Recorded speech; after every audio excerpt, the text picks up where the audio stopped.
What's up, everybody? It's your boy J.O. It's your boy DZ Meatball Denzel, whichever one you want to call me. Whichever one you want to call him, man. We here to talk about the Jaguars. All my Jaguar fans. Duval. I ain't want to hear it. Duval. Duval. Exactly. It's out here. But we here to talk about the Jags 25% stadium capacity ticket sales. So, my dad is a 25-year ticket owner for the Jaguars, so he's had his tickets for 25 years. So he was given first priority for tickets, and the bad thing about it is we sat in row 119, row B, so we right there by the rail, and that's not happening no more. They changed the seats just because of the stadium capacity. The 25% that they're going, so they're only selling 14,000 seats. I'm just happy that they actually selling tickets, but I'm not sure if it's just for season ticket holders, or if people will be able, or people who are not season ticket holders will be able to get tickets. But we changed our tickets, man. We got to select the way they got us arranged. It seemed like it was like 3 seats a pair. 3 seats each. Probably like 3 seats in each row. Okay, not each row. The rows skipped, varying through the stadium and everything. Social distancing. So yeah, they put this social distancing in there, and nobody's close. It's a few people, and if you're in one row, it's probably they're gonna be at end to end. You're nowhere near that other person. You know what I'm saying? By each other. You're gonna be by people. The bathrooms gonna be like the club. But it's more than 6 feet. Yeah. Oh yeah. You gotta think the Jaguar game, man. Everybody coming in. There'll be 100 people in the bathroom at halftime. And what about the buzz on too? That whole Yeah. That's where we our seats are now. It's 145. Section 145, and we right there where the Jazz come out, like right by the goal post, behind that goal post. That little section that they made for the players to come out, where they walk the trail and everything, and then they come out, boom, in the end zone. But yeah, I wonder how they gonna do the buzz on. Is the buzz on gonna be a thing? Social distancing 6 feet, and you know how crowded the buzz on is. The buzz on be jumping. Exactly, it definitely is the club. But especially if you're winning. Yeah, definitely. Because when that 2017 season, man, when we was winning that, every game was packed. Right. Every single game was packed, man. But hopefully, it's only 14,000 people, so that's crazy. I don't know if you. It's still fans. It's still fans, and at this time, we thought it wasn't gonna be fans at all. It's gonna be an empty stadium or something. But I'm glad they implemented something. And I'm glad they did the social distancing, with the seats and everything. Nobody's close. Right.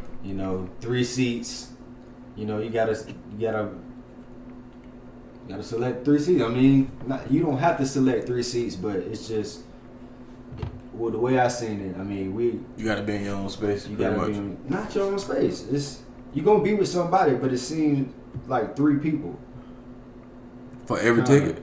I don't know how to explain it. The way, all right, I guess it's just because my dad. So every ticket take up 3 seats.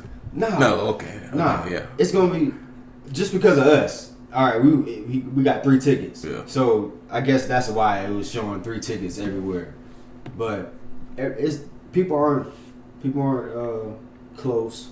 So it's pretty good. It's gonna be pretty safe, I believe. As long as you're responsible for yourself. I'm going. They selling tickets. I'm going to every game.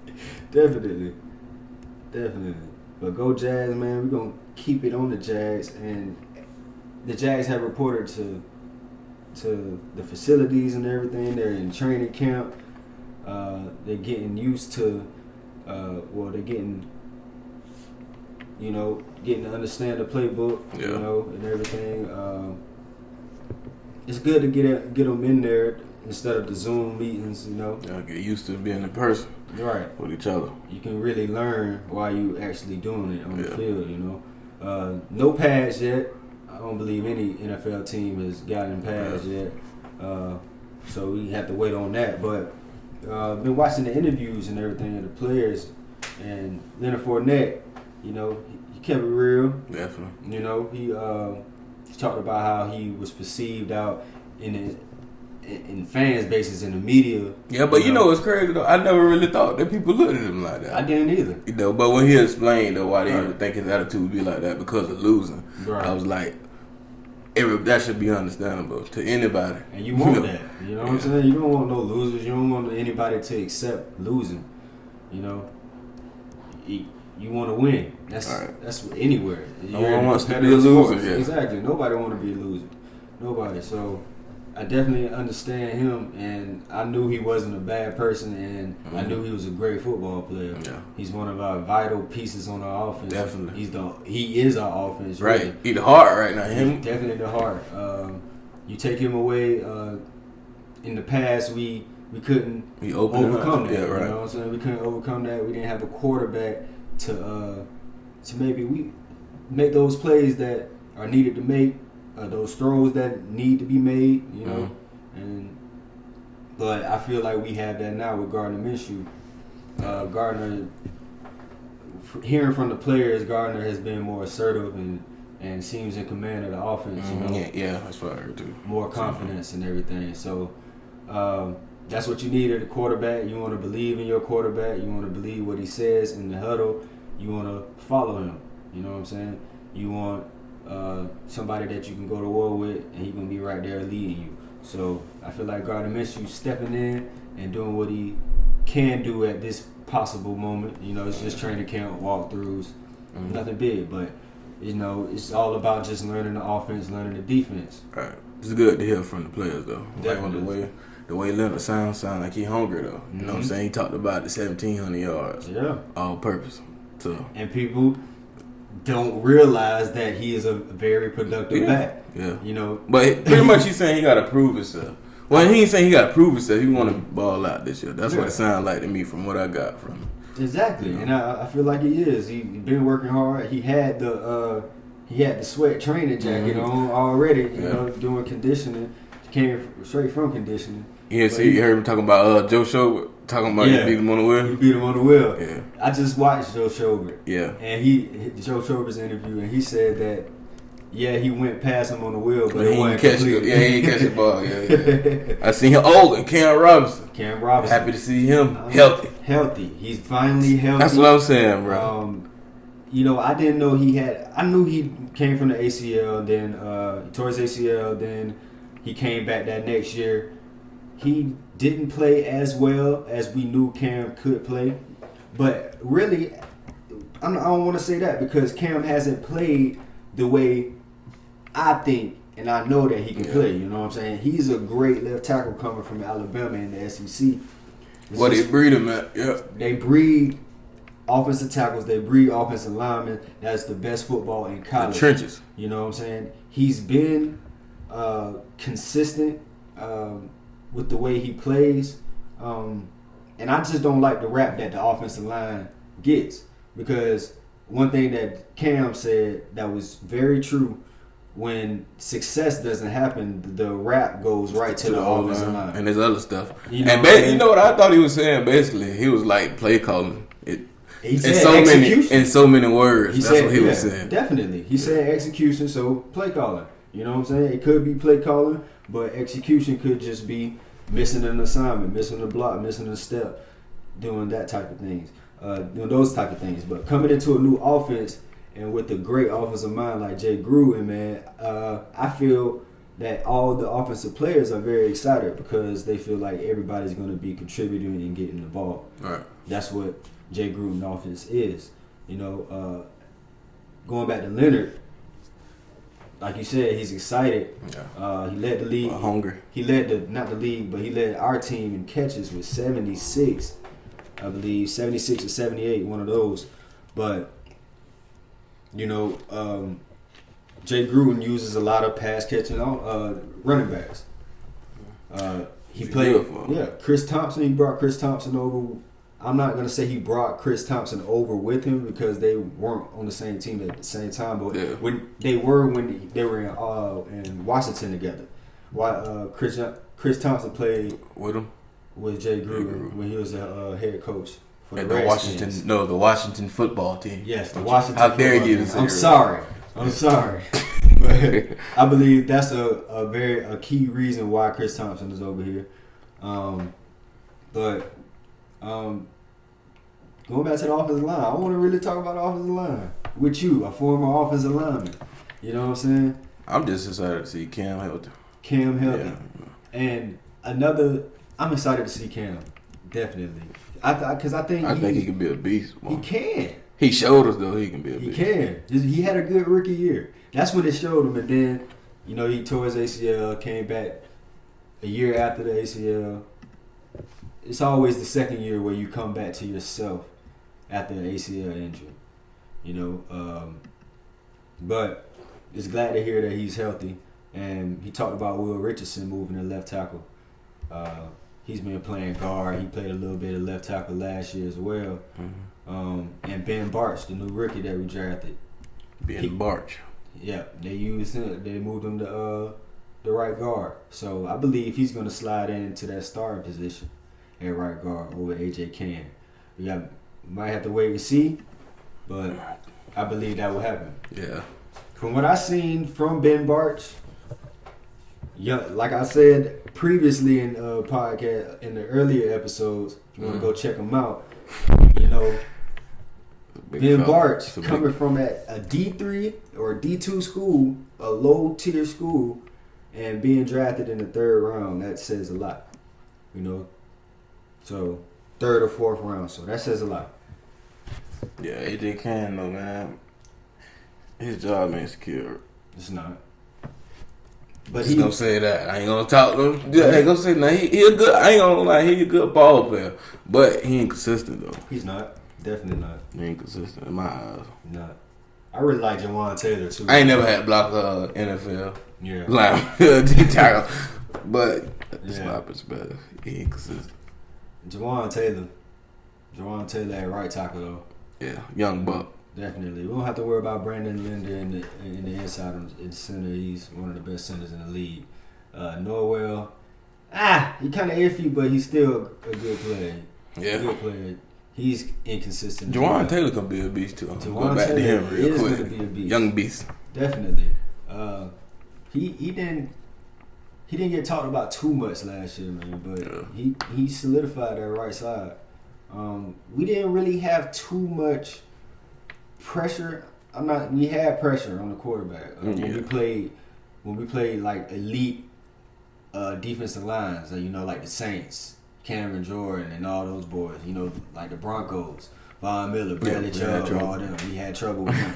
We still Gardner brought us back. Mm-hmm. You know what I'm saying? That comeback. And Gardner has had 3 fourth quarter comebacks. I'm just gonna say that. But yeah, I feel like our offensive line is solid, and don't just give the blame to the offensive line when things aren't going right. It takes a whole 11 to make a play work and to win football games on each side of the ball. Offense, defense, and special teams. So you need that whole 11. Whole squad. Mm-hmm. That whole squad. Whole 53. So I'm excited. I'm excited for the defense as well. Yeah. DJ Hayden, I watched his. Oh yeah. I think he's one of the best slot corners in the league. He's very smart, and he mentioned him being in the same system. This is going to be a year 3 in the same system, and it's going to hurt. I mean, not hurt, but help. Definitely help. Yeah, that's hopefully. Yeah. Definitely helps, because you know the system even more. It's your 3rd year in it. And I expect big things from him. I expect big things from the defensive line, the young guns, Josh Allen and Caleb Chashawn and Devon Hamilton when he gets back and everything. So, hey, when they asked him about Yannick, he told them to tweet him and ask him. Yeah, man. So Yannick, we still worried about Yannick. David Caldwell was talking to him. He's been in contact with a new agent and all that. Yeah, and do you got a new agent? I didn't see anything about a new agent. But Dave Caldwell, Yeah, Dave Caldwell, he been in contact with him, but he didn't harp on what they've been talking about. He's keeping that private. Yeah. Hopefully they can work something out. If they can, could they put a smile on his face and keep him? I would be mad. I done talked my trash already. Exactly. I would be bad if he stay. Just shut up, play football. Yeah, that's all I want him to do. Just like collect the $17 million and get out of there next year. Right. If you gonna, if you gonna go, come help us. Come help us in 2020 and build your resume so you can eat. So you may get. That's what I've been saying. That contract, so you get that bag, right? Get that bag. So hopefully they work that out, man. Concerns with our cornerback room, but I don't have any concern. I don't. Did you hear how he was saying C.J. Henderson moved like a cat? I like that boy out there like that, boy. Like that, I said, yeah. He said he moved like a cat. Coming from a vet. Yes, coming from a vet. So that should tell you something, boy. That should tell you something. Then he talked about how Trey Herndon stepped up, or had to step up. Yeah, he was thrown in the fire. Yeah.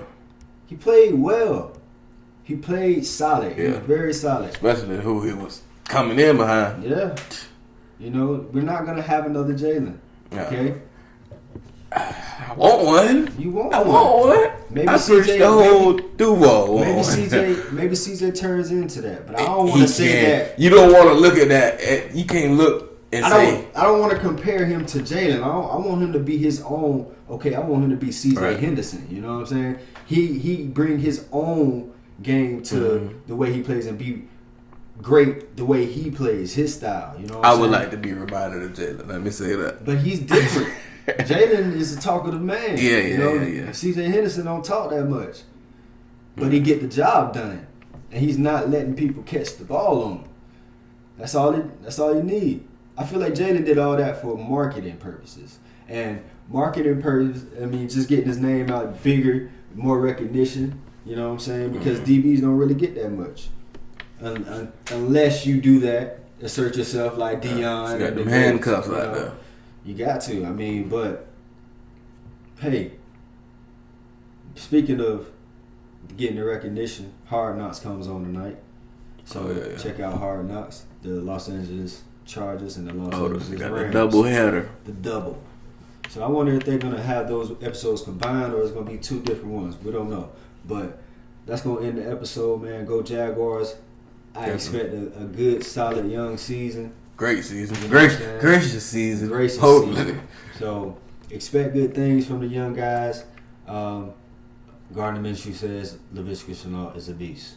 Just want to leave you with that. All right. I want to touch on the wide receivers quick before I leave, bro. Our wide receivers are very big and physical.